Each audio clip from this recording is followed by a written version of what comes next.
There are hundreds of thousands of NGOs, non-governmental organizations, and they're all out there. They're all on the front lines. Médecins Sans Frontières, Amnesty International, Greenpeace, Oxfam, Save the Children. You know, look, you just go onto the internet, and if you're interested in ecology, if you're interested in human rights, if you're interested in the issues of poverty, trade,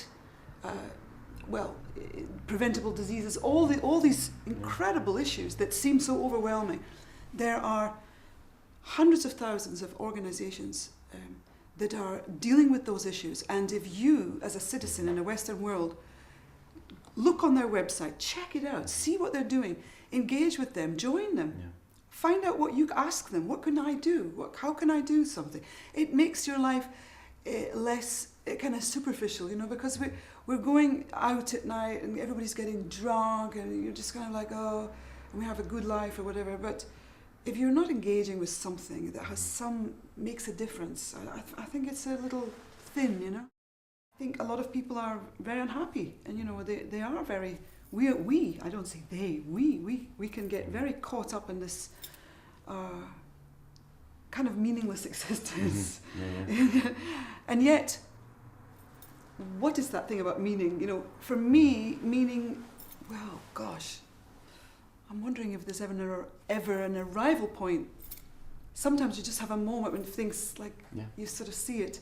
I know that I feel very good when I'm engaged in the work, when I'm engaged with being creative. I feel very fulfilled with that. I really love it, you know.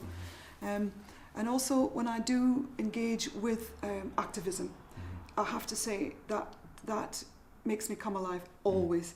And whenever I was singing and performing or taking part in concerts that were for a bigger purpose, it was just inspiring, because you have a large collection of people, there's a big focus on that, and you always think this can contribute to making people aware, this can contribute to a kind of slight seismic shift, consciousness shift, maybe people will run with the ball. You know, you're just hoping that you have a sphere of influence and you just try to, and of course you have exemplary figures in the world. I mean, for me, I have to say that Nelson Mandela is an exemplary figure in the world. I mean, we're not all going to be able to sacrifice or want to sacrifice our lives. As, you know, this man was in prison for 28 years, and he could have had an easier time.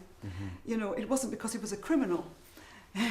He chose to resist because of the fight against apartheid, because he said this is unjust, and I will do this till I die. I will die for this cause.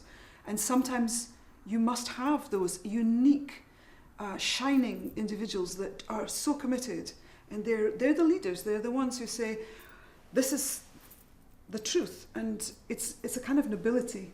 And I must say I'm too much of a coward probably to ever imagine being right on the front line like that. But those kind of individuals inspire me. Those kind of, especially kind of non-violence, because I see that violence always perpetuates more violence, and I think that we must find ways to conflict resolution that are an alternative to this prehistoric thing where we cut, we maim, we injure, we bomb, we wipe out generations, we kill each other. I'm always asking that question, why? Why is this allowed to, why do we get to this point, you know, where this sector of society and this sector of society are just killing each other? And it's never going to stop. It's just going to go on and on and on.